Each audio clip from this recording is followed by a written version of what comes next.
This isn't meant to be a complaint or a poor me or anything. This is just talking about my experience and trying to frame it and show that the romanticized version of writing is not the reality of writing and publishing.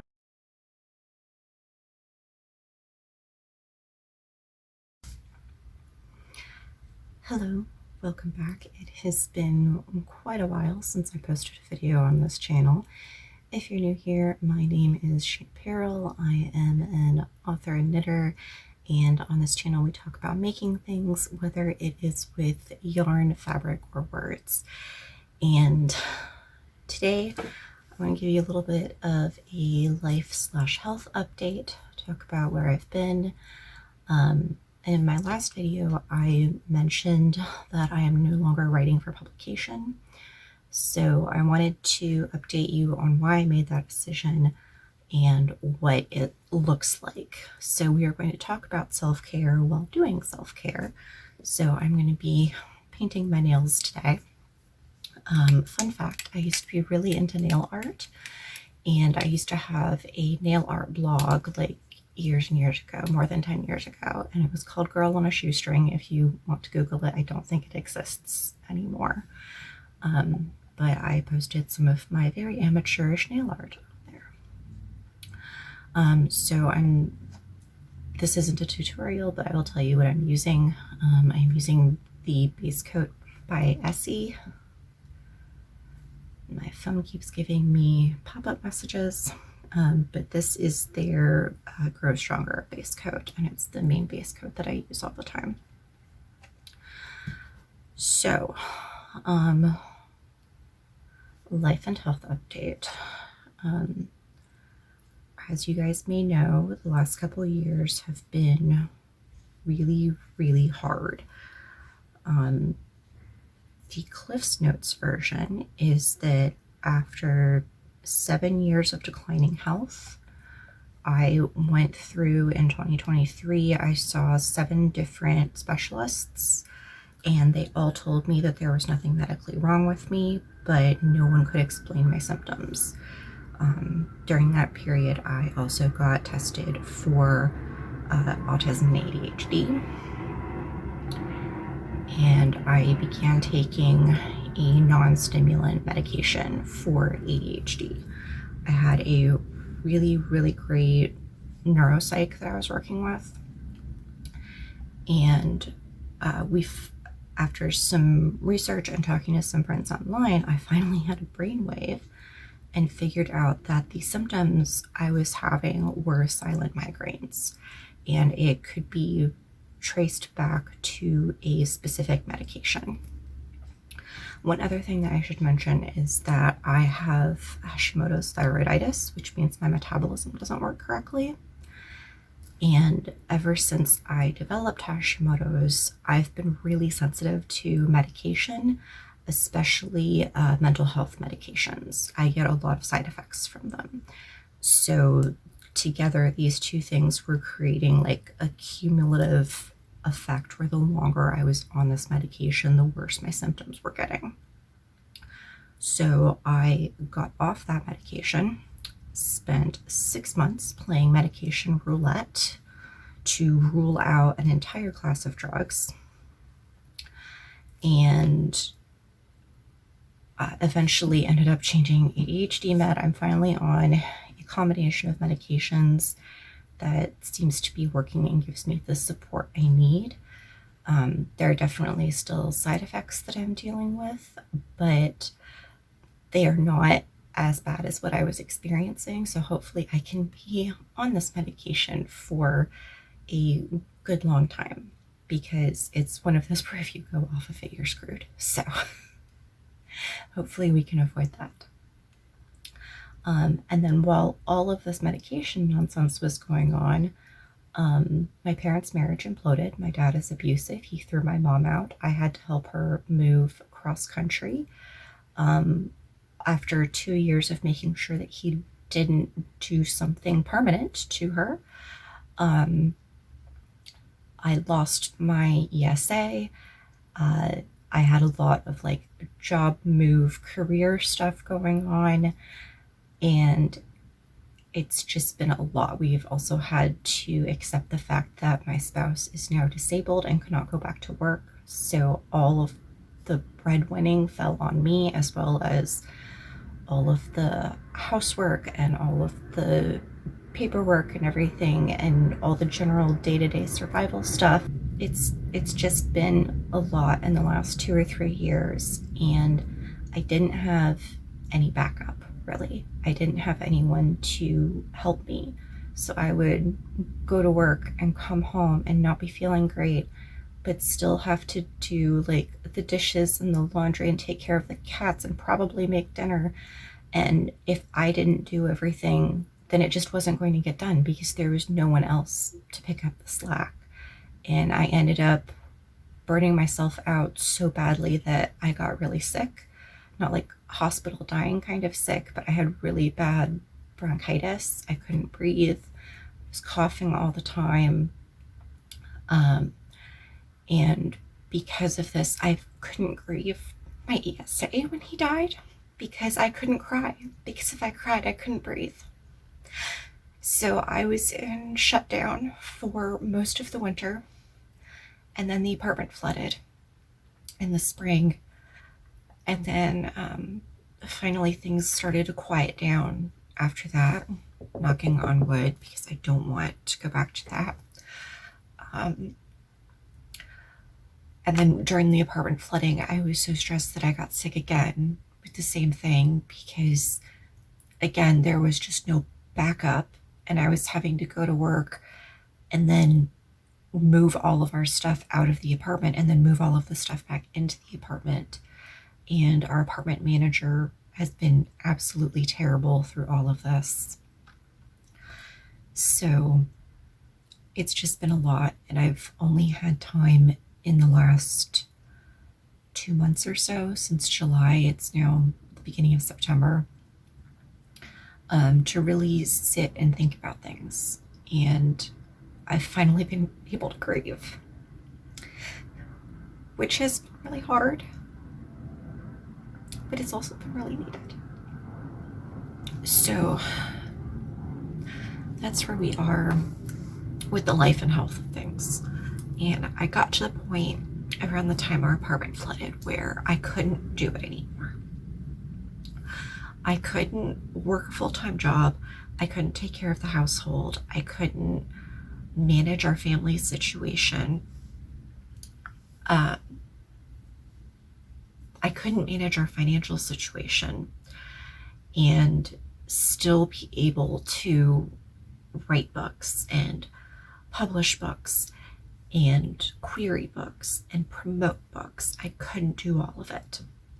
So by like May, I was working a full-time job, taking care of everything at home, and then I was basically working a second full-time job, just grinding and grinding and grinding, trying to write and publish and promote all of my work, and just not getting anywhere. And I felt bad because writing is what I want to do, it's how I want to spend my life, but I was putting so much time and effort and so much emotion into it and not getting anywhere. And I'll talk about in a second what was going on with that, but I physically could not put in all of the hours and the energy that I needed to anymore, especially when I wasn't getting paid for it. So I made the decision that I was no longer going to actively promote my work or write for publication. So that meant no more trying to write every day, no more writing for deadlines, no more seeking out places that I could submit articles, no more setting up Twitter, or not Twitter, Blue Sky posts and Instagram posts, and beating myself up for not being a short-term content creator and finding ways to make reels about my books. So I am still writing.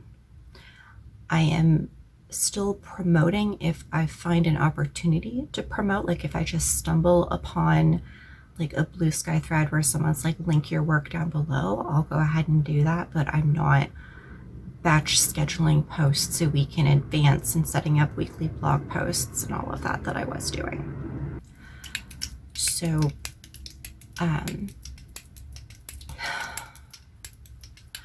so one of the reasons I was struggling so hard, especially with the promotion side of things, is that several things happened in relatively quick succession. One of them is that I moved from Ohio to Washington. I was very active in Steampunk Symposium. I was a panelist there several years running. I taught classes there.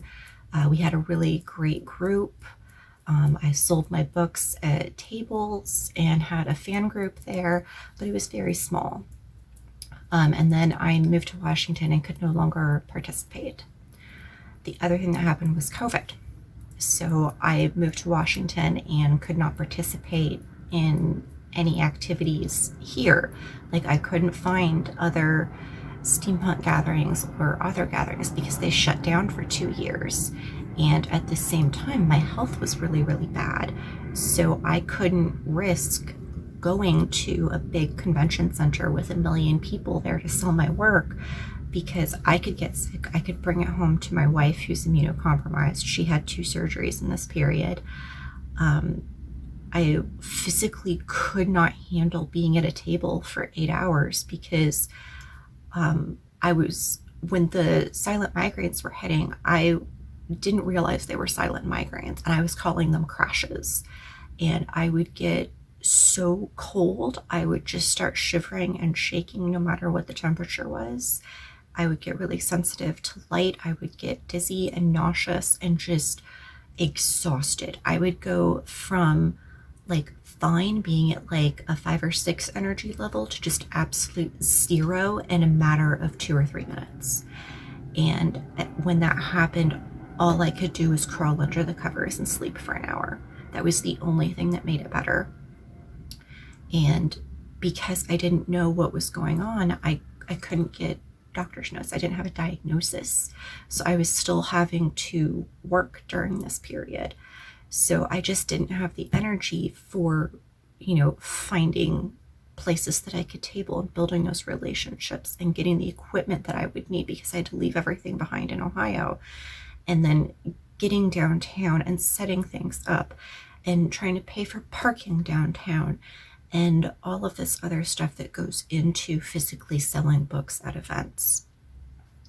And then the third thing that happened that was a major setback for me was the implosion of Twitter, because most of my fans were on Twitter. That was how I connected with everybody.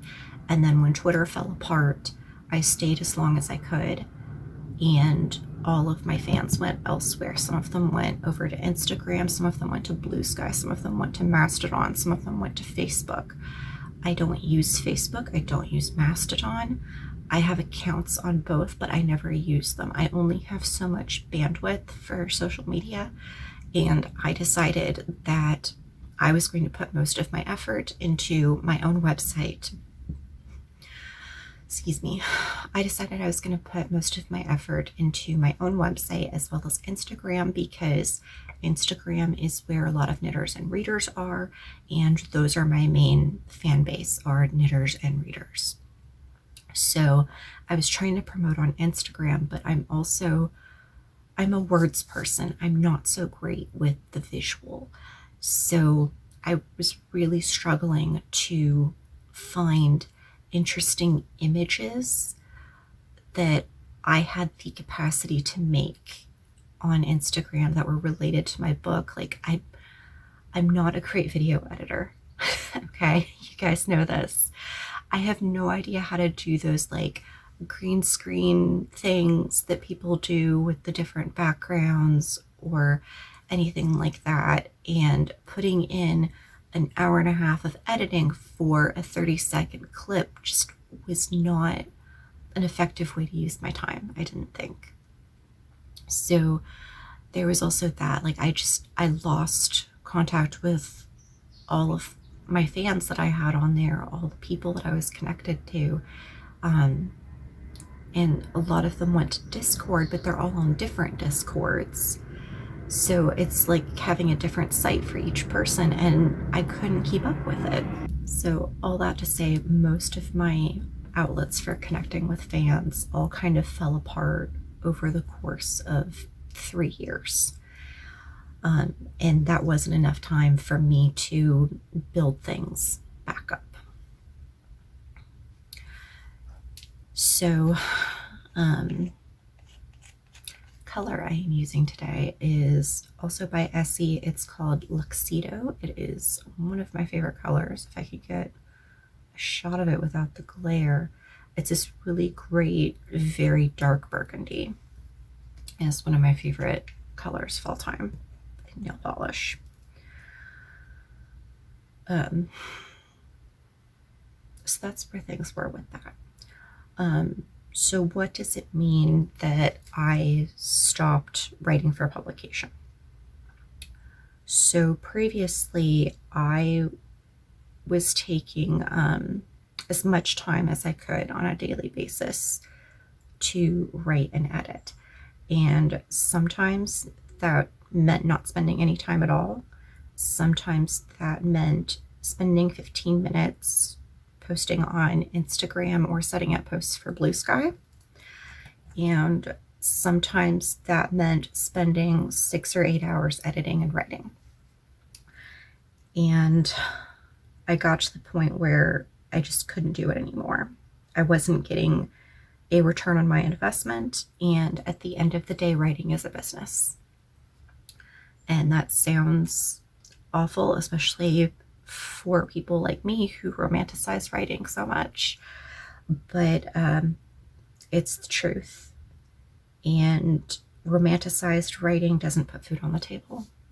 And for the last year, we've been relying on the kindness of friends and on food banks because my paycheck leaves us $500 short every month of paying our basic expenses. So that was a huge point of stress for me. It was one of the biggest reasons I ended up sick and burnt out and shut down for so long.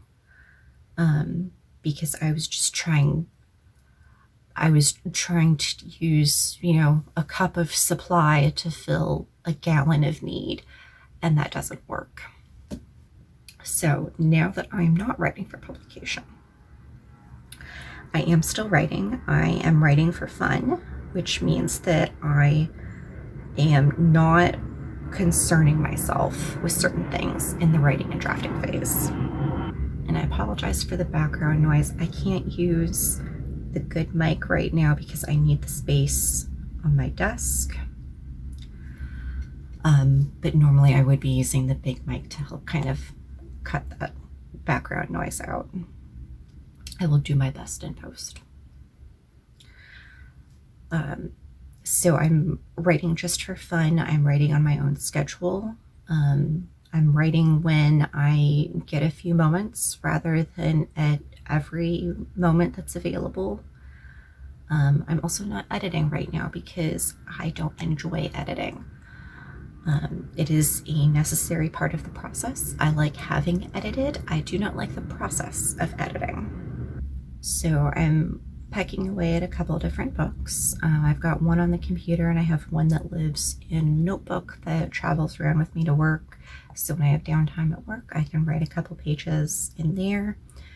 And I'm not stressing myself out about it. I'm not doing my usual detailed outlines or writing up the blurb and the marketing copy beforehand. I'm just letting it be. I'm letting it come as it does, and we'll worry about the rest later.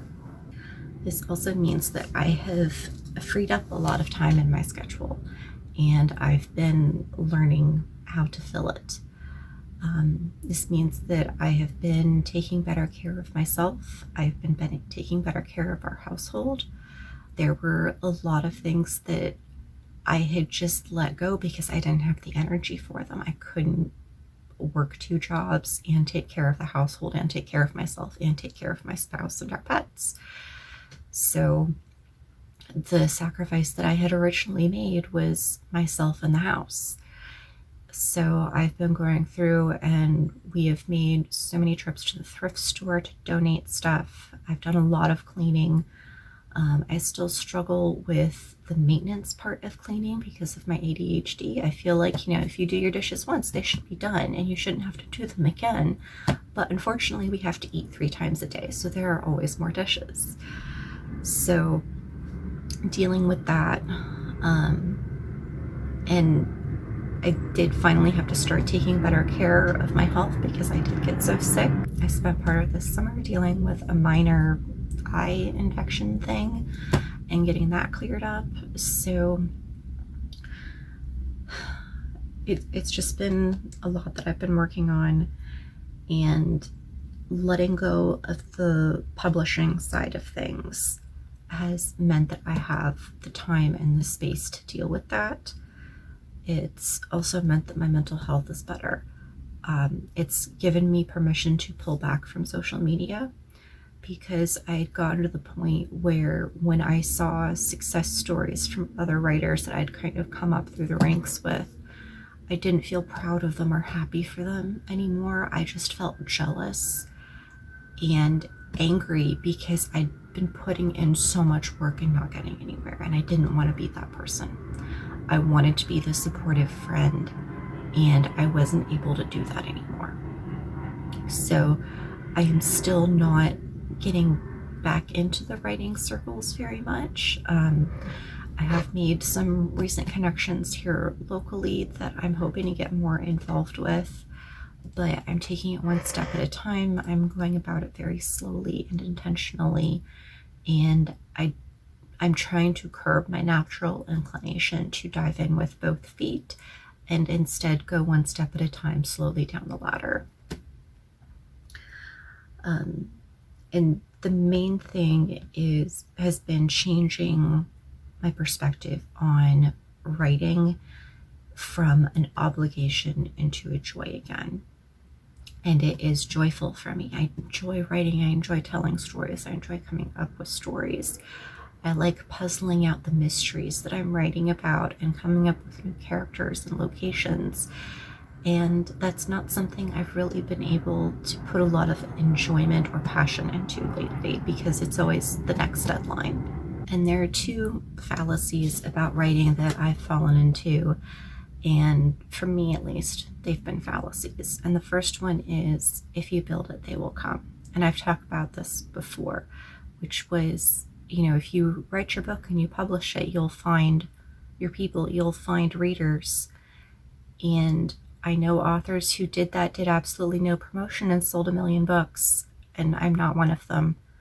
I've written and done so much promotion, and I don't know what's wrong. I don't know why it doesn't work for me. I don't know if it's the covers or the blurbs. I know I'm a good writer. I know this. I've gone back to my old books and reread them and been like, this is so good. These are the books that I needed when I was 17, 18, 25 and couldn't find. But I can't get them into the hands of readers. So anyway, this isn't meant to be a complaint or a poor me or anything. This is just talking about my experience and trying to frame it and show that the romanticized version of writing is not the reality of writing and publishing. It isn't all sitting in coffee shops and, listening to great playlists with dark academia vibes and everything. It's a lot of really hard work, and a lot of it can be very thankless. So that's just kind of where I am. I had to step away from making videos. I stepped away from the blog, and I really enjoy blogging. But having to come up with a new topic every week was really wearing me down. I've had that blog for over 10 years, and it felt like I was running out of things to talk about. And I'm still not blogging regularly again. So what have I been doing instead other than household chores? Well, that's honestly been a lot of it. I've also been reading more. I've been just watching TV a lot. When I had the shutdown in October and was really sick and my ESA died, I got to the point where I could not sit in silence anymore. I had to have my headphones on at all times, otherwise my brain went to really bad places and I started crying and I couldn't breathe, so I couldn't cry. So I've been watching a lot of TV, so much TV. And I actually started a side channel about that where I talk about all of the cozy mysteries that I've been watching, cozy mysteries I've been reading and listening to, so you can check that out. But that's been my main creative outlet, and again, I'm not posting on a regular schedule over there. I'm trying to make those videos much more slowly than I do on this channel. I'm trying to like really have a good shot list and good B-roll, and I'm using that channel to help me with a lot of my editing skills, and I'm experimenting more over there. But I'm still trying to keep it as a cozy space and a warm, safe space. Whereas over here, I feel like I have to be a little bit more, not high energy exactly, but a little bit more of a persona. So it's just kind of two sides of the whole, and that's what we're dealing with. So the other thing that I've been doing is I've gotten back into pattern writing. I have 2 that I've been working on. One of them was meant to come out last fall, but with everything going on, it never happened. I never even got good pictures of my samples. So one thing that I'm going to do, hopefully this weekend or next, is get a photographer and go take some nice finished object photos. And then that pattern is just about ready for release. I need to get a couple of measurements off of the garment itself, but that is a very heavyweight sweater that has been in storage for the last couple months because it's just been too darn hot. And I know Washington is very cool by most standards in the summer. We usually have about 1 week of 90-degree weather. This year we had a more extended period of 90-degree heat, but we only had 1 day that got up to 98. The problem is that most buildings here don't have air conditioning, so it can get very uncomfortable, especially with the humidity. So it's just been in storage for the last few months, and there was no way I was going to go out and model it in direct sunlight when it was 95 degrees with 95% humidity. It just wasn't going to happen. But it has cooled off. We are starting to get into our slightly more autumnal weather now, so hopefully I can do that in the next few days. And then I think it needs a test knit before I can release it, but I've never done a test knit for a garment before.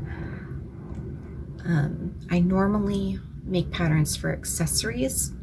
This is the first time I'm doing a garment, so it's new territory for me. I'm not sure how to handle it, but keep an eye out. You can find me on Ravelry as KnotMagick, and I'll be posting over in the testing pool on Ravelry once I get the photos taken and the final version of the pattern together, or the final draft version of the pattern. I'm sure there will be changes made to it once people start actually working on the sweater. So that is coming down the pipeline. I'm hoping I can get it out by the end of the year, but I don't know if that's going to be possible. We'll see. Anything else happening right now? I don't think so. But I wanted to give you an update and just I have this little mental health chat about the realities of writing and publishing and self-publishing.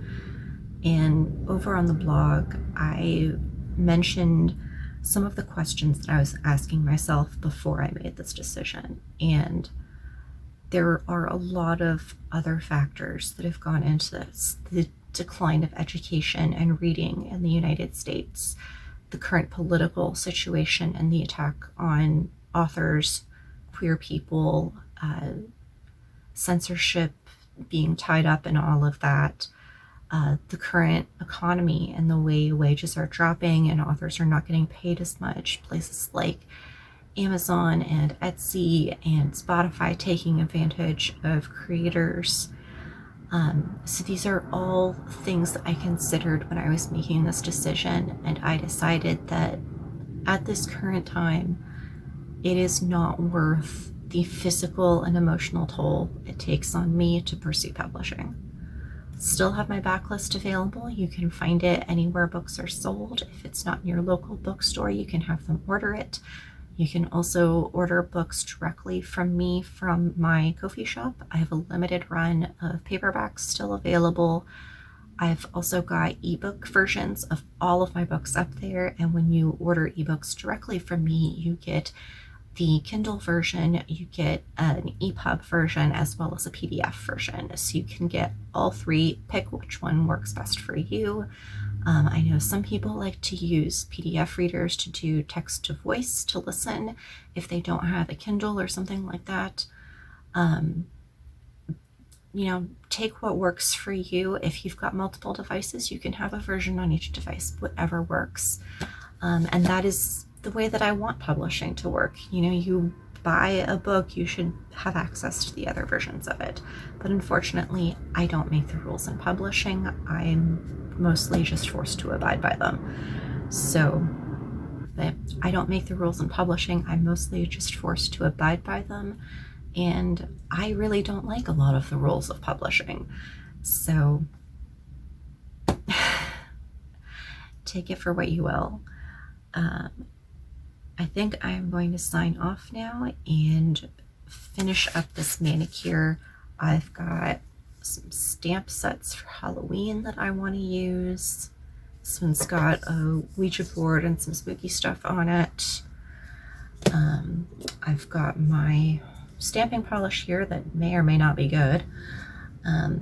So I'm going to work on this, and I will see you next time. Until then, stay safe, stay healthy, and I hope you have something cute and fluffy to cuddle with. Ciao! I have the fluffiest little space heater. He is still learning that kittens go under the knitting and not on top of it. But he loves laying with the knitting and getting pets and love.